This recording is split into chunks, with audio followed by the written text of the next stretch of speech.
اللهم ارحمنا بالقرآن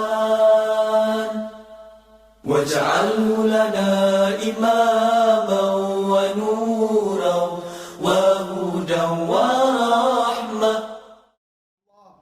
That He gives us enlightenment and wisdoms of Al-Quran. Okay, number one, the miracle of Al-Quran.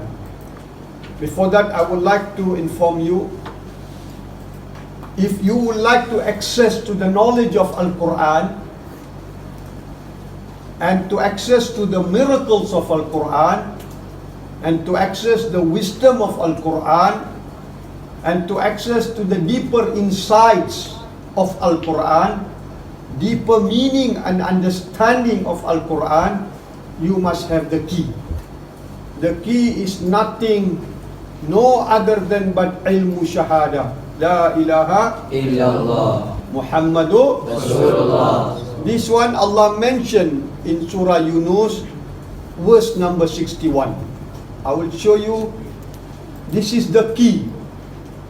Ilmu shahada, the knowledge of witnessing, is the key to understand the knowledge of Al-Quran. So ilmu shahada is the key to understand the knowledge of Quran, the knowledge of Al-Quran. Then from the knowledge of Al-Quran, Allah opens the wisdom of Al-Quran. Yeah. Then from the wisdom of Al-Quran, Allah subhanahu wa ta'ala give us opening to miracles of Al-Quran. Miracles of Al-Quran. Then Allah makes you to become Ahli Quran. Allahu Akbar. Allah. This is very important. This sequence must be well understood. Okay? So let's take verse number 61, Surah Yunus. See, this ayat clearly mentions Illa kunna alaykum shuhuda. After Allah mentioned everything in this dunya and everything, any condition you are in, and whatever you read from this Quran, whatever you do from your amal, everything is recorded and everything will become as a witness. Doesn't matter whether it's in the sky or on the earth, 7 planes of heaven and 7 planes of the earth. Everything is recorded in Kitabin Mubin. So this is the key to the knowledge of Al-Quran. Without ilmu shahada, Allah will never ever open the knowledge of Al-Quran. And if Allah do not open the knowledge of Quran, you are not selected to become the people of wisdom of Al-Quran. If Allah don't choose you to become the people of wisdom of Al-Quran, you will never know the internal miracles of Al-Quran. The external miracle of Al-Quran is known to all the kafirun, mushrikun, atheists. They have read hundreds of thousands of miracles of Al-Quran, yet not even a drop of iman is in their heart. Not even an iota of iman touches their heart. They become further, mahjura. They become further. Even Muslims, they recite they hear hundreds of miracles of Al-Quran, yet their iman does not move. They can't even wake up in the morning, subuh, for prayers. Let's talk about other things later. They have listened to miracles of Al-Quran repeatedly, every time by different scholars around the world, yet their iman does not move. Their iman does not move. So external miracle make you to appreciate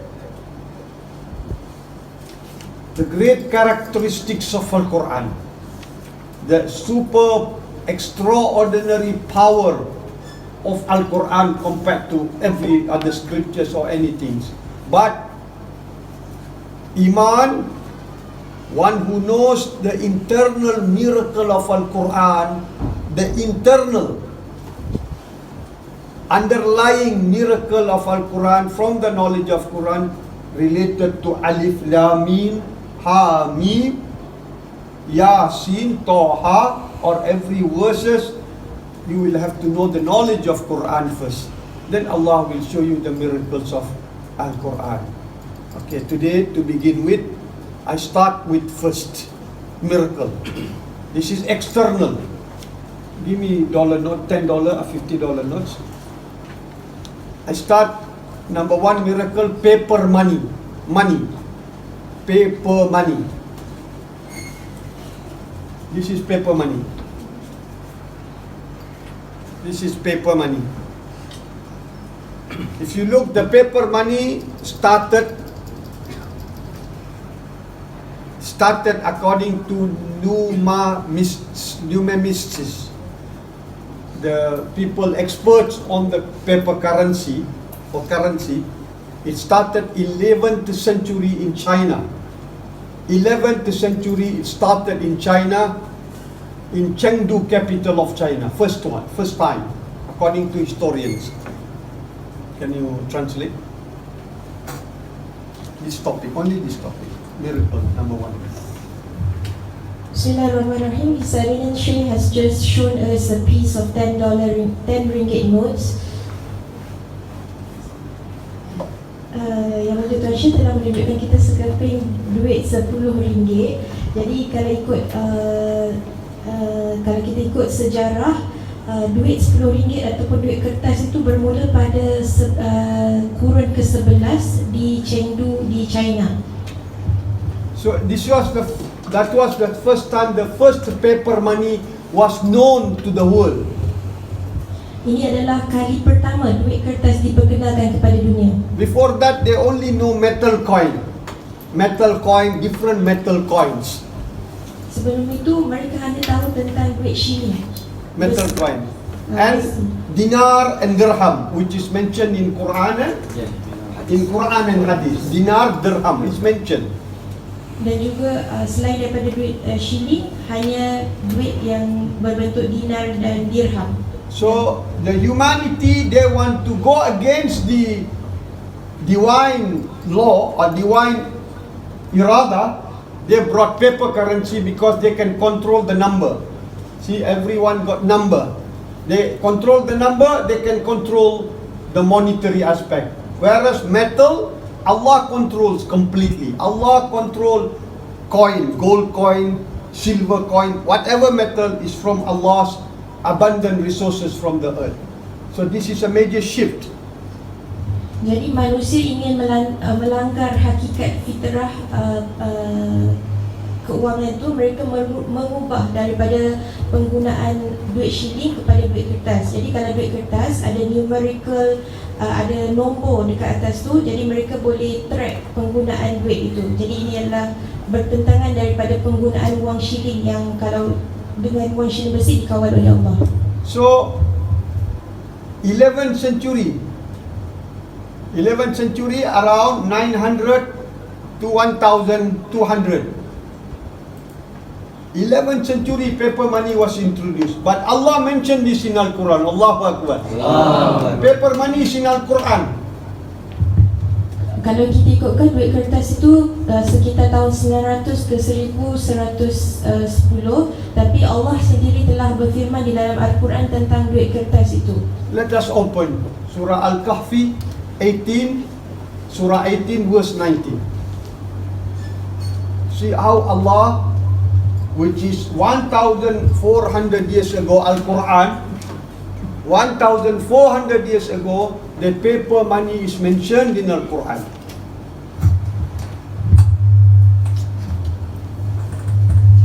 Okey, kita akan tengok daripada surah ke-19, surah Al-Kahfi ayat ke-19, di mana disebutnya di dalam ayat ini tentang duit kertas. A'udzubillahi minasyaitonirrajim. Bismillahirrahmanirrahim. وكذلك بعثناهم ليتساءلوا بينهم قال قائل منهم كم لبثتم قالوا لبثنا يوما أو بعض يوم قالوا ربكم أعلم بما لبثتم فابعثوا أحدكم بورقكم هذه إلى المدينة فلينظر أيها أزكى طعاما فليأتكم برزق منه وليتلطف ولا يشعرن بكم أحدا. So, okay, the translation is when they were awakened from the cave, they might. Can you read that? And similarly, we awakened them that they might question one another. Said a speaker from among them, "How long have you remained here?" They said, "We have remained a day or part of a day." They said, "Your Rabb is most knowing of how long you remain. So send one of you with this silver coin of yours to the city and let him look to which is the best of food and bring you provision from it, and let him be cautious and let no one be aware of you." See, when they wake up, they become hungry. They want to buy food because they have been sleeping how many years? 309. 309 years they have spent in the cave. They wake up, now they're hungry. They want to go and buy food. They want to buy food. They need money. They need money. So they went with it is mentioned here what? What they mention here? You Arabic speakers, what they mention here? What they mention here? You want to understand the miracle of Qur'an. Now you see what they mention here? Go down. See here, biwari. In Arabic, waraka mean paper. Correct? Correct? Yes. So that means Allah is stating in this zaman 1400 years ago, Quran, there is a paper. MashaAllah. Allahumma arhamna bil Quran.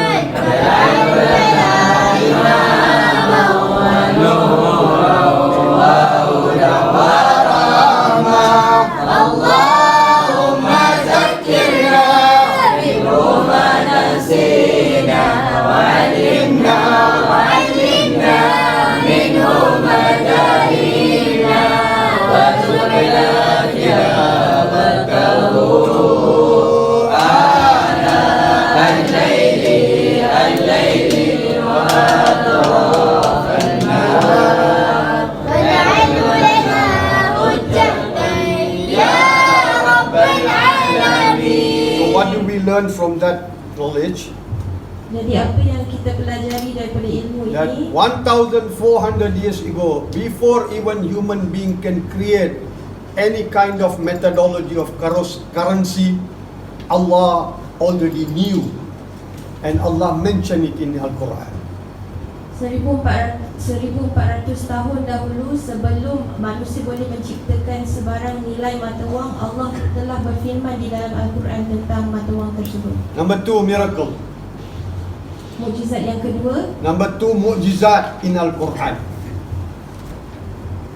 mukjizat kedua di dalam Al-Quran It's about aeroplane, flight. adalah tentang kapal terbang, penerbangan. Okay, for this we open the surah 29. I mentioned that surah. Surah 29, Al-Ankabut.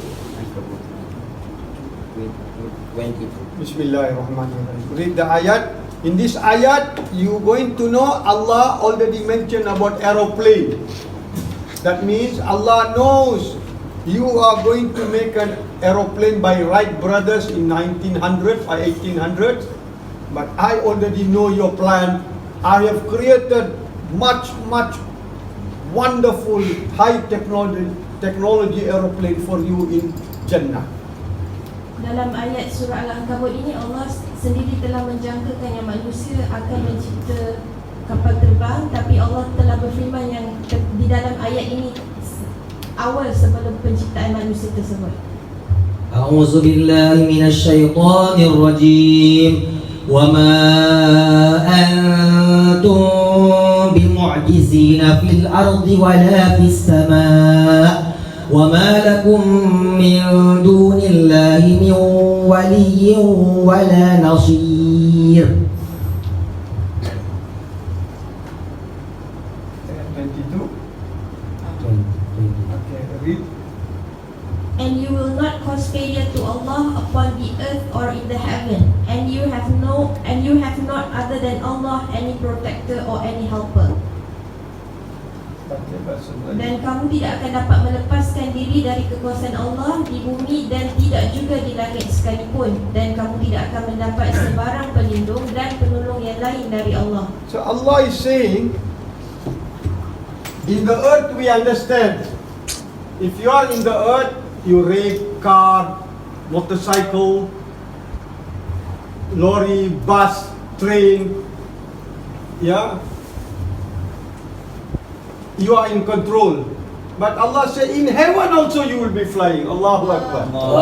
And in heaven, whether in aeroplane, in heaven, you have no protector other than Allah subhanahu wa ta'ala. Allahu Akbar. So Allah mentions, on earth we know, on earth we raid horses, donkey, camel, whatever transportation on the earth. But in the heaven, Allah, or in the heaven, even in the heaven, you have no other than any protector and any helper than Allah subhanahu wa ta'ala. Allahu Akbar. Allahu Akbar. Allahumma rahamna bil Qur'an waj'al lana imaman wa nuran wa rahmatan. Allahumma zakkirna minhu ma nasina wa 'allimna minhu ma jahilna warzuqna tilawatahu ana al-layli wa atraf an-nahar waj'al lana hujjatan ya rabbal alamin. Allah mentioned, on the earth, you cannot escape. You cannot escape. Accident is caused by me. I cause accident. I make you to be forgetful, negligent for 1 second, 10 second accident. I am under control. You have no control. You cannot predict accident. I am under control. But in the earth, on the sky, whoever think that somebody can fly except Nabi Allah Sulaiman alayhi salam? He can fly. Only he, as some awliya Allah, can fly. A Nabi al-Rasul. But here Allah mentioned, not even in the sky. You will go to the sky. There also I will not, you will never find any helper, any rescuer, any protector except Allah subhanahu wa ta'ala. That means a lot of aeroplanes have missed. They have lost. They have crashed. They are burned. And only Allah subhanahu wa ta'ala can escape. No one can rescue you. But there are planes that have landed safely. There are planes that have crashed but not affected anyone inside the aeroplane. So we have to understand, Allah is mentioning even in the sky. How Allah knows? Allah knows that even in the sky you will be flying aeroplane. Even in the sky you cannot. See the miracle? 1,400 years ago, no aeroplane. 1,000 years ago, no aeroplane. 500 years ago, no aeroplane. 200 years ago, no aeroplane. 150, 160, 70 years ago, then only aeroplane came. Now it become relevant. Subhanallah. Subhanallah. And another ayah. 89, 84.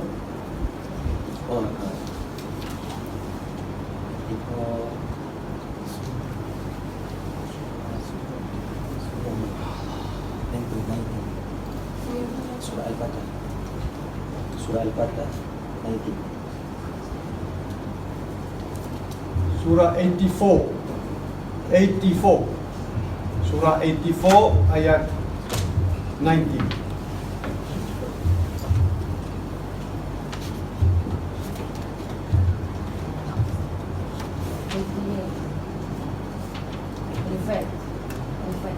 This is still in the second miracle, yeah? We are still in the second miracle.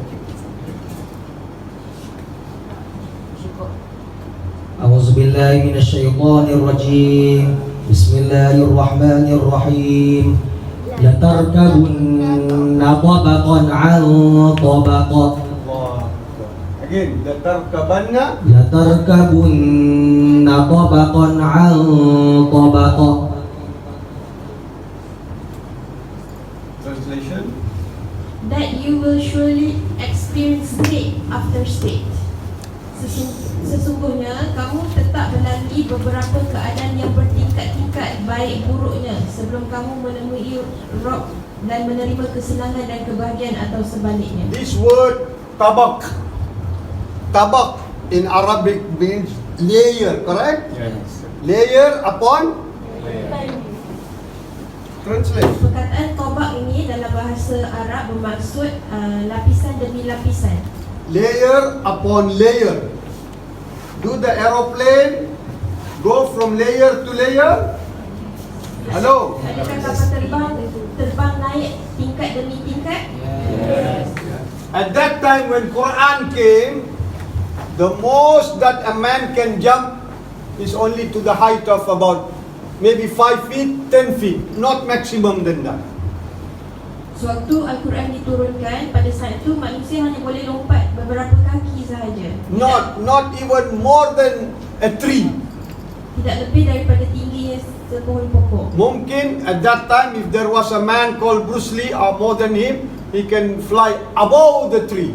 Kalau pada masa itu ada seorang yang seperti Bruce Lee, mungkin dia boleh lepas pokok. Not anyone above the hill. Tapi tak akan boleh lepas daripada bukit. Not anyone above the mountain. Ataupun lepas daripada gunung. Don't talk about even the sky. Jadi kita tak perlu sebut pun tentang langit. So tabak is a word layer to layer, or even they call tabak of Nabi Sulaiman alayhi salam, the flying magic carpet. Tobak juga disebut sebagai tikar terbang Nabi Sulaiman alaihissalam. So Allah is saying this aeroplane will travel tarkabanna, travel from one layer to another layer to another layer till they reach 40,000 square feet. Allahu Akbar. Jadi ayat ini Allah menceritakan bahawa bahan tersebut akan terbang tingkat demi tingkat sehingga mereka mencapai ke setinggi langit. Okay, this is external miracle. Kafirun, you can tell the kafirun who knows the language, who understand, and he refers, he will understand, but he will never become a mu'min. Tapi mukjizat ayat ini sebenarnya adalah mukjizat luaran. Kita boleh bagi tahu orang kafir, tapi mereka tidak akan berubah menjadi orang yang mukmin. Abu Jahal heard thousands of verses of Al-Quran, Abu Jahal telah mendengar ribuan ayat-ayat Al-Quran, but never an iota of iman goes to him. tapi tidak ada sezara iman pun masuk ke dalam diri. Nothing goes enter into his heart, Tidak ada suatu iman pun yang masuk ke dalam hatinya. because he did not learn the knowledge of Al-Quran from kalam Allah. Sebab Abu Jahal tidak belajar Al-Quran daripada kalam Allah. That is Abu Jahal. Abu Jahal, That is Fir'aun. Even Muslims, if they do not know the knowledge of Al-Quran, ayat from this knowledge related to Iman, they will never have Iman. They will never get Iman.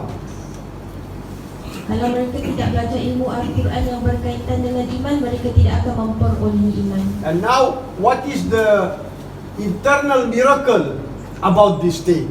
Jadi sekarang apa mukjizat dalam tentang ayat perkataan tersebut? This one states about the aeroplane can travel layer by layer, zone by zone, zone by zone, layer by layer, then it flies steady. First it goes up, layer by layer, then it travels steady. Okey, perkataan tobak itu menunjukkan tentang penerbangan yang bertingkat-tingkat, kemudian dia statik pada satu perjalanan yang tegak. See? Then it goes. But what is it related to us? For our iman and taqwa, ihsan and ikhlas. What is that related? Tapi apa kaitannya dengan iman, ihsan dan takwa kepada kita? If you don't know that what is related to iman, taqwa, ihsan, ikhlas and qurbu ilallah, qurb to Allah, you will never get iman. Kalau kita tidak mengenal perkataan ini dari segi aspek iman, ihsan, takwa dan ikhlas, kita tidak akan memperoleh iman daripada ayat ini. So your rohani, your qalb can travel to Allah through seven heavens, layer by layer to reach Allah subhanahu wa ta'ala. This is the way. Allahumma rabbana bil Qur'an waj'alhu lana imaman wa nuran wa rahmatan. Allahumma dhakkirna minhu ma nasina wa 'allimna minhu ma jahilna warzuqna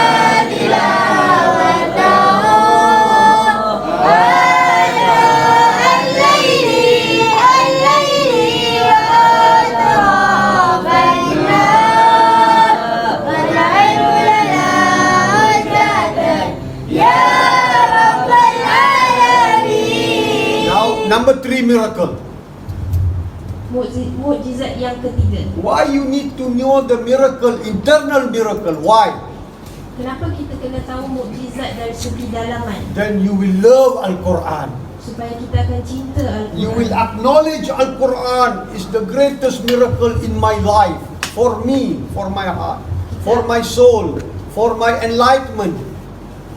Kita akan mengiktiraf Al-Quran adalah mukjizat terbesar untuk diri saya, untuk kesedaran dan kejayaan saya. Al-Quran is word of Allah, word of Al-Mu'min Allah.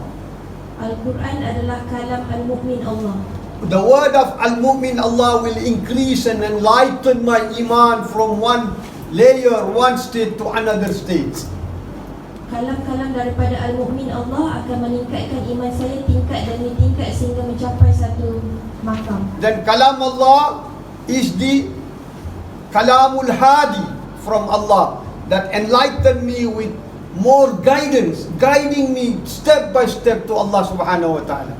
Kalam Allah juga kalam Al-Hadi yang membimbing saya untuk mendekatkan diri kepada Allah. Then kalam Al-Quran is kalamun nur. Kalamun nur. Kalamun nur is the light from Allah, is an-nur. Allahu nurus samawati wal ard. Allahu nurus samawati wal ard. Kalam Al-Quran juga adalah kalam nur. So kalam Allah is kalamun nur. It will give you light in your life. Jadi ia akan memberikan kita cahaya dalam kehidupan. And it will guide you towards Allah, nurus samawati wal ard. Dan akan membawa kita kepada Allah, nurus samawati. And it will bring you to Nabi Nur Allah subhanahu. Allah, Rasulullah is the nur of Allah. It will lead you. Rasulullah brought nur. Al-Quran is nur. You will be guided to Rasul sallallahu alaihi wasallam. Kita akan dengan kalam Allah kita akan dibawa kepada Rasulullah sallallahu alaihi wasallam. So if you know the internal miracle of Al-Quran, you will get iman. Jadi kalau kita tahu internal mukjizat dalaman tentang Al-Quran, kita akan mendapat iman. When you get iman, you will get aman. Dengan iman itu kita akan menjadi aman. When you get hidayah, you will get the guidance. Bila kita mendapat hidayah, kita akan mendapat petunjuk. That is why it is important that you must learn the internal miracles of Al-Quran. Sebab itu adalah penting untuk kita mempelajari tentang mukjizat dalaman Al-Quran. You have no choice. If you want real iman and taqwa, guidance to Allah, you must learn the miracle of Al-Quran internally.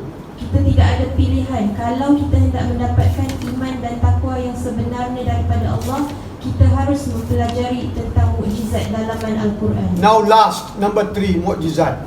Mukjizat ketiga yang terakhir. It's about web from surah, extracted from surah Ankabut. Read the ayat. Ankabut means spiderweb. Mukjizat ketiga tentang sarang laba-laba. Ayat, I give you the ayat. I give you you the ayat just now? 41. I gave you the ayat just now. For you to research, for you to know and research, to know the miracle, the third miracle. Today I'm sharing you only 3. أعوذ بالله من الشيطان الرجيم بسم الله الرحمن الرحيم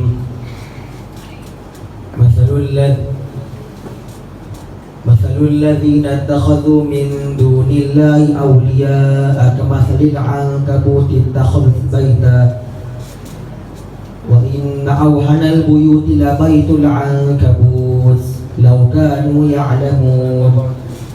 The example of those who take allies other than Allah is like that of the spider who takes a home, and indeed the weakest of homes is the home of the spider, if they only knew. Misal bandingan orang-orang yang menjadikan benda-benda yang lain dari Allah sebagai pelindung-pelindung adalah seperti laba-laba yang membuat sarang, padahal sesungguhnya sarang-sarang yang paling reput ialah sarang laba-laba, kalaulah mereka orang-orang yang berpengetahuan. This is the mu'jizat of Al-Quran, enlightening us about the knowledge of Spiderweb. Jadi ayat ini adalah mukjizat daripada Al-Quran yang memberi kita ilmu tentang sarang laba-laba. That how much deep Allah's knowledge, Allah created that. Rasulullah do not know anything, not any Sahaba knows anything about this spider. Penciptaan Allah itu sangat dalam sehingga para sahabat dan Rasulullah SAW juga tidak mengetahui tentang sarang laba-laba ini. Now what is the mu'jizat in this ayat? Apa mukjizat dalam ayat ini? I would like to ask you, have you seen spider? Pernah kita dengar sarang Have you all? Yes. Because you are some young, some of you are very young. Have you seen spider? Yes. Have you spin the web? Yes. Pernah tengok laba-laba? Pernah. Pernah tengok sarang laba-laba? Yes. Do you know who built the house of the spider? Tahu siapa yang buat sarang laba-laba? Tak tahu. Tahu siapa yang buat sarang laba-laba tu? Tak tahu. At that time, do you think the Sahabas knows? Kamu ingat pada waktu itu para sahabat tahu? They are interested to take one spider and see who built it. Mereka nak ambil seekor laba-laba kemudian kaji sama ada siapa yang membina sarang tersebut, Whether it is male or female, sama ada laba-laba jantan ataupun laba-laba betina. they are more interested to know whether it is male camel or female camel. Pada masa itu mereka lebih berminat untuk tahu unta jantan atau unta betina, Or kambing, goat, whether it's male or female. ataupun kambing jantan, kambing betina. They are not interested in web. Pada masa itu mereka tak berminat dengan sarang laba-laba. Allah answer in Quran. Allah memberi jawapannya di dalam Al-Quran. Kamazili ankabuti tahadat baitan.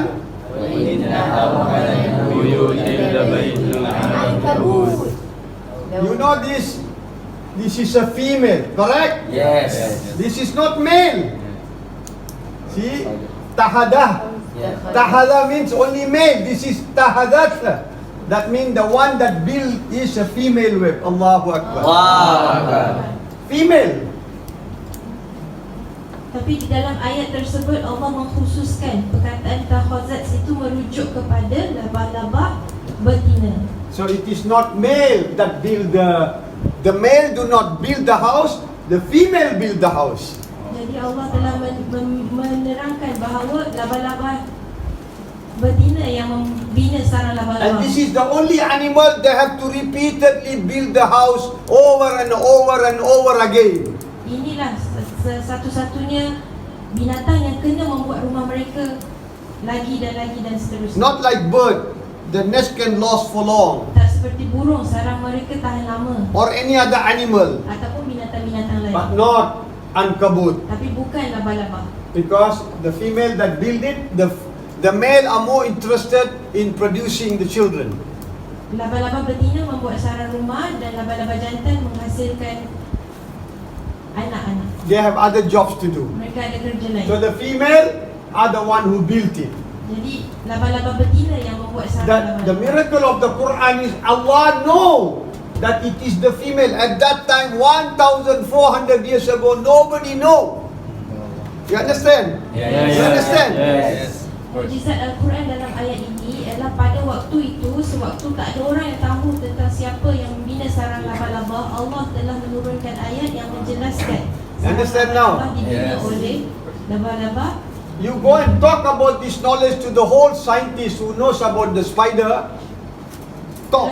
Kalau kita sampaikan tentang perkara ini kepada para saintis yang tahu tentang hal ehwal laba-laba, You bring 1,000 of the whole scientists and people who are specialists in this animal spider. kalau kita datangkan 1,000 para saintis yang mempunyai kepakaran dalam laba-laba, Out of 1,000 people, will everybody accept this?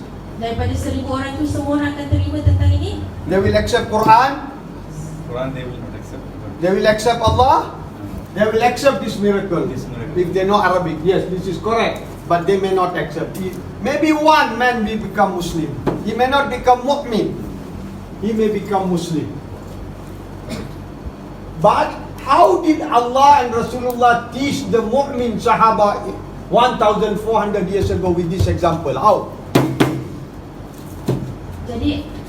Jadi bagaimana Allah mengajar para sahabat? Allah and Rasulullah teach the Sahabas about Iman 1,400 years ago using this example.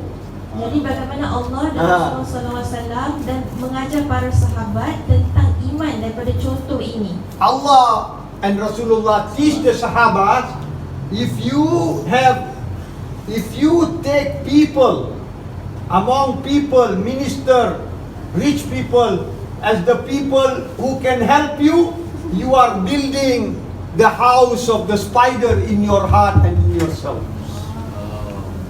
Jadi penerangan yang Allah nak maklumkan ialah kalau kita mengambil makhluk iaitu orang, Perdana Menteri ataupun Menteri sebagai pembantu kita, ibaratnya kita Anyone in life, anyone in this life, you take, oh, this man can help me, this man can assist me, this man can do istighanat to me, this man can relieve me from trouble, he can give me money, he can help me from my debts and loan.